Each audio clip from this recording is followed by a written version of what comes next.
नांदेड़ के सरकारी अस्पताल में हुई मरीजों की मौत के बाद विपक्ष जिस नागपुर के दोनों अस्पतालों और संभाजीनगर हॉस्पिटल को लेकर हल्ला मचा रहे हैं, उसकी सच्चाई कुछ और है। पूरी हकीकत जानते हुए भी कांग्रेस और उद्धव सेना अपनी राजनीतिक रोटियां सेकने में लगे हैं। बंद होती अपनी राजनीतिक दुकान को चलाने के लिए विरोधी पार्टियां किसी भी हद तक गिरने के लिए तैयार रहते हैं। पहले आपको संक्षिप्त में बता दें कि नांदेड़ के सरकारी अस्पताल में साधारण दिनों में हर महीने वहां 401 मौतें होती हैं, जिसे प्रतिदिन के हिसाब से देखें तो रोजाना यह संख्या लगभग 13 होती है। इसी तरह नागपुर के मेडिकल कॉलेज अस्पताल में हर महीने औसतन 532 लोगों का इलाज के दौरान निधन हो जाता है, जिसकी रोजाना संख्या करीब 17 होती है। अब बात करते हैं छत्रपति संभाजीनगर अस्पताल की, जहां हर महीने गंभीर बीमारियों में इलाज करा रहे करीब 426 मरीज अपनी जान गंवाते हैं, जो रोजाना करीब 14 से 17 होती है।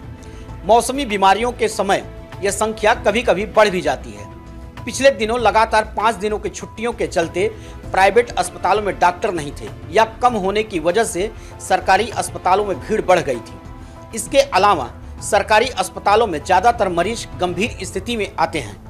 नागपुर के जिस मेडिकल कॉलेज अस्पताल में 24 घंटों में हुई 14 मरीजों की मौत पर विरोधी पार्टियां हंगामा मचा रही हैं, वहां रोजाना औसतन करीब 17 मरीजों की मौत होती है। आपको जानकर आश्चर्य होगा कि यहां विदर्भ के करीब 11 जिलों के साथ साथ मध्य प्रदेश और कांग्रेस शासित राज्य छत्तीसगढ़ से भी बड़ी संख्या में मरीज इलाज कराने आते हैं। छत्तीसगढ़ में आज भी कांग्रेस राज में अच्छी स्वास्थ्य व्यवस्था नहीं होने की वजह से गरीब आदिवासी मरीज महाराष्ट्र के अस्पतालों में इलाज कराने आते हैं। नागपुर मेडिकल कॉलेज अस्पताल के डीन डॉक्टर राज गजभिये ने मीडिया से कहा है कि नागपुर में हुई मौतों की तुलना नांदेड़ प्रकरण से नहीं की जानी चाहिए।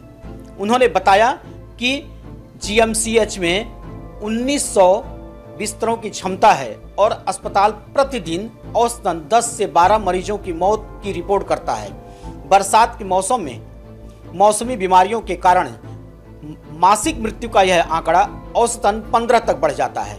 डॉक्टर गजभिये ने बताया कि जो मरीज अस्पताल में दम तोड़ देते हैं वे ज़्यादातर अंतिम समय रेफर किए गए मरीज होते हैं, जिन्हें आईसीयू की आवश्यकता होती है। उन्होंने इस बात पर जोर दिया कि इन मरीजों को अक्सर गंभीर स्थिति में जीएमसीएच अस्पताल लाया जाता है।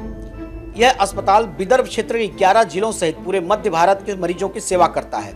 डॉक्टर गजभिये ने आश्वस्त किया कि अस्पताल दवाओं और अनुसुविधाओं का पर्याप्त भंडार रखता है।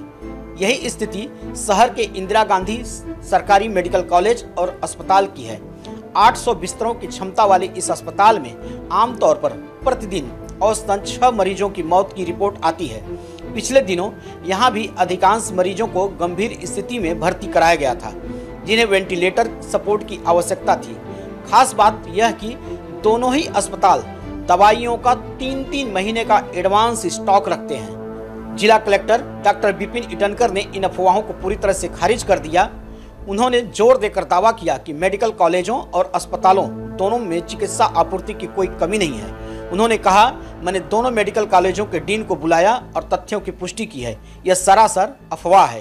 यह सब कुछ जानते हुए भी विपक्ष अपनी राजनीतिक रोटी सेकने के लिए हो हल्ला मचा रहा है।